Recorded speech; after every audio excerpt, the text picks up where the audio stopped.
MST classifica a gestão Lula III como a pior da história. Para o coordenador do movimento, João Paulo Rodrigues, o tema da reforma agrária não está entre as prioridades do petista. Resumindo, muita bravata e pouca ação.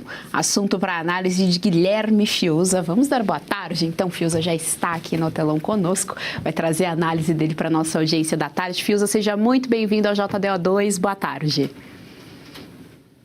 Com você, com os espectadores do JDO2, começo te fazendo a seguinte pergunta. Primeiro, a pergunta óbvia, né? Acabou o amor? É o governo do amor? O MST é um sustentáculo do que se chama de movimentos sociais do governo, do grupo político que governa o Brasil.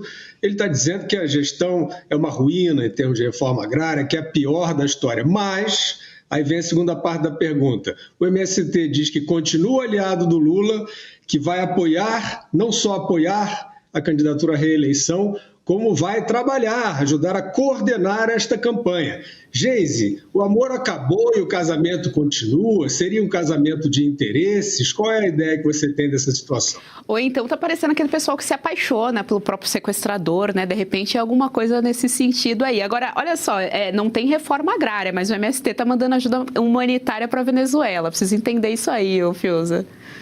Exatamente, você tocou num ponto central disso, né? Porque o que a gente percebe hoje é que o movimento dos trabalhadores sem terra, ele é um movimento de discurso, ele é um movimento de demagogia. Basta você notar que a questão é reforma agrária, né? E o coordenador do MST considera que o Lula III é a pior gestão da história.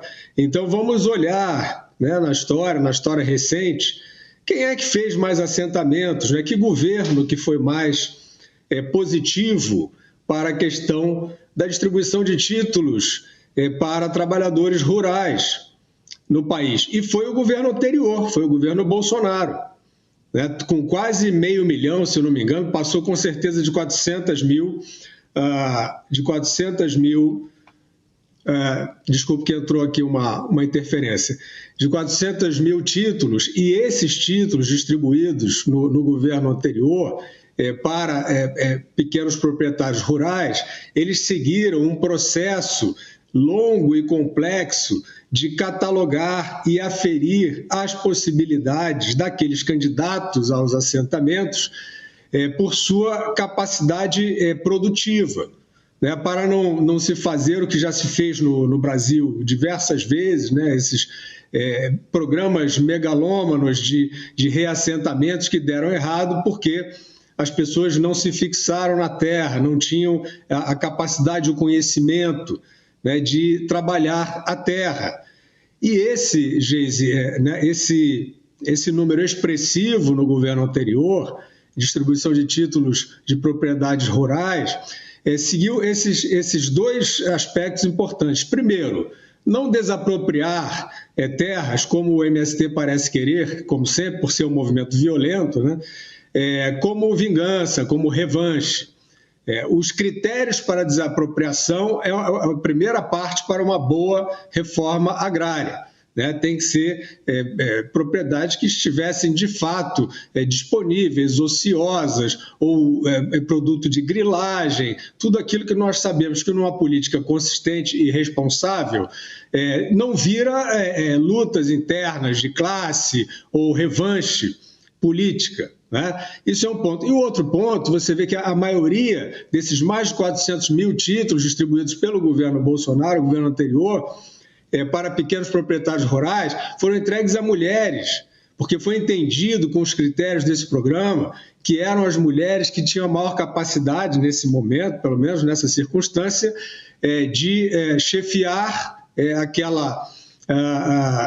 aquele assentamento e produzir com a terra e garantir, portanto, a efetividade do programa, né? Que é para o que interessa a verdadeira reforma agrária, a ascensão social, né? Melhoria das condições de vida das populações camponesas.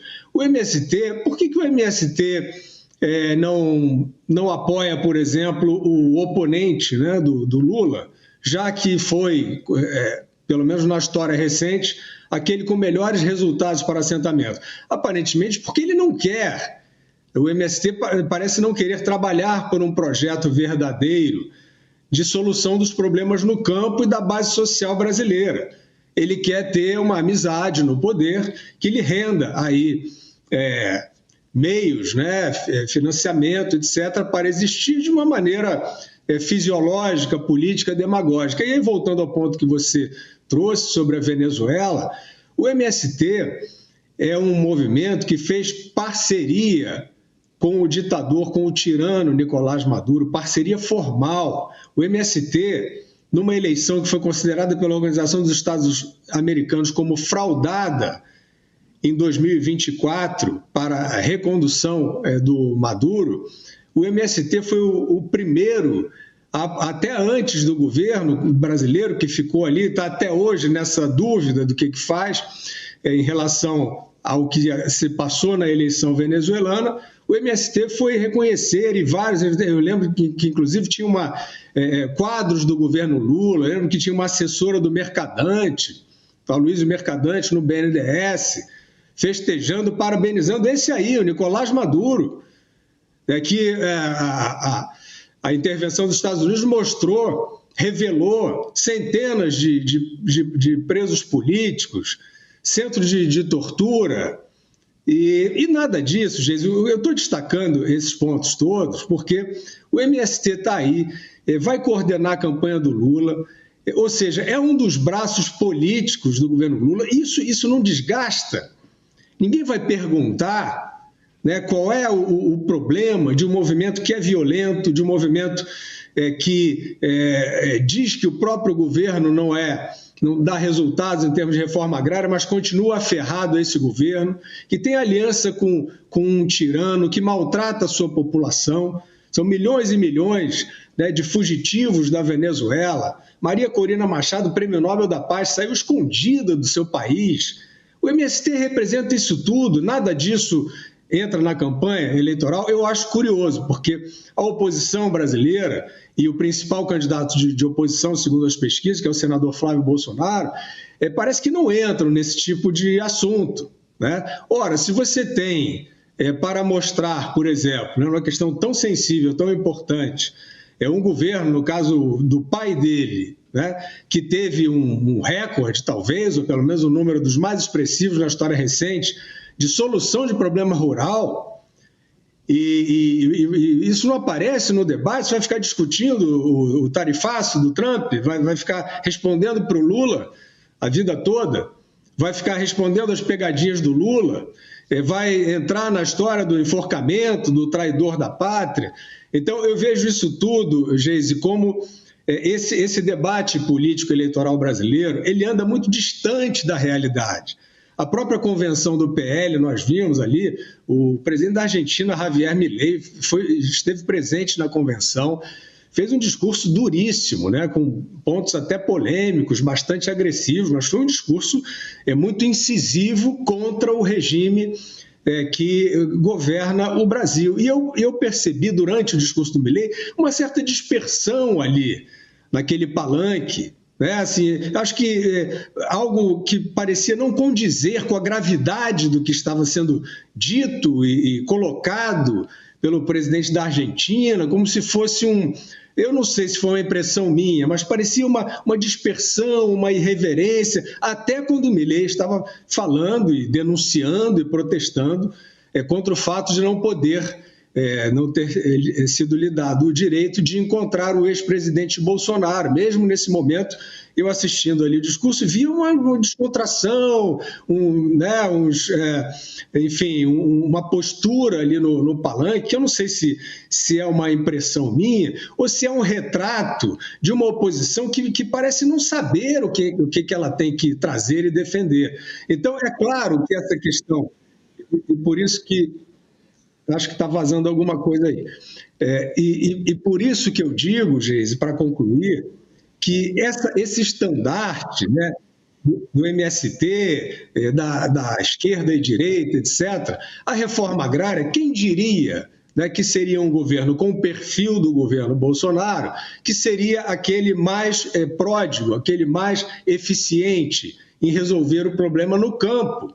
Quem diria? Porque dentro da mistificação direita-esquerda, reforma agrária os movimentos campesinos, etc., historicamente são associados ao que se chama de esquerda, que é uma abstração completa. Então, é claro, volto a dizer, pela enésima vez, no momento em que se retirar essa mística, né, o esquerdista, o direitista, e discute, por que você não pode discutir isso? Quem é que teve a política mais inclusiva no campo? Aí, se foi o ex-presidente Bolsonaro, se foi o governo anterior, ora, isso é o dado, isso que a população quer saber, a população quer entender quem é que governa, como governa, a população quer entender qual o presidente que pode fazer o bem, de que forma, etc. e tal. Isso desaparece no debate porque eles vão ficar ali, aparentemente, os dois lados, né, se engalfinhando para sempre na mistificação. A direita é melhor, a esquerda é melhor. E, é claro, em termos de mistificação, de propaganda enganosa, né, de invernizar, colocar charme em histórias indefensáveis, como é a história do petismo, a chamada esquerda leva muito mais vantagem, tem muito mais livro, muito mais ator, cineasta, jornalista, propagandista desse evento. Então, volto a dizer, a questão do MST, né, essa postura do MST, aliado de um tirano, crítico da política de reforma agrária do governo Lula e, mesmo assim, anexado a esse grupo político, é a demonstração cabal, né, de uma bandeira que hoje é essencialmente demagogia, mas, infelizmente, a oposição parece não ver e não explorar isso de uma forma saudável. E se você pudesse ter acesso aos bastidores do Sem Filtro e conversar direto com os comentaristas e âncoras da Oeste? Agora, isso é possível com o Clube de Membros do nosso canal no YouTube. O clube foi criado para quem quer dar um passo além e fazer parte de uma comunidade exclusiva. São 3 níveis de assinatura, pensados para aproximar você da nossa equipe. No plano apoiador, você ganha destaque no chat, figurinhas personalizadas e acesso a publicações exclusivas na comunidade do canal. Quer estar ainda mais perto da Oeste? Nos níveis Engajado e VIP, nós liberamos acesso às lives fechadas com nossos apresentadores e comentaristas, nas modalidades mensal ou semanal. Você também participa de sorteios de livros e produtos da Oeste, além de acesso antecipado a vídeos e a uma visão direta dos bastidores do programa Oeste Sem Filtro. Faça parte do nosso clube de membros e tenha acesso a lives exclusivas comigo e com todo o time da Oeste. Se você acredita na importância de um jornalismo livre, independente e comprometido com os fatos, clique agora no botão Seja Membro e conheça todos os detalhes e vantagens de cada plano.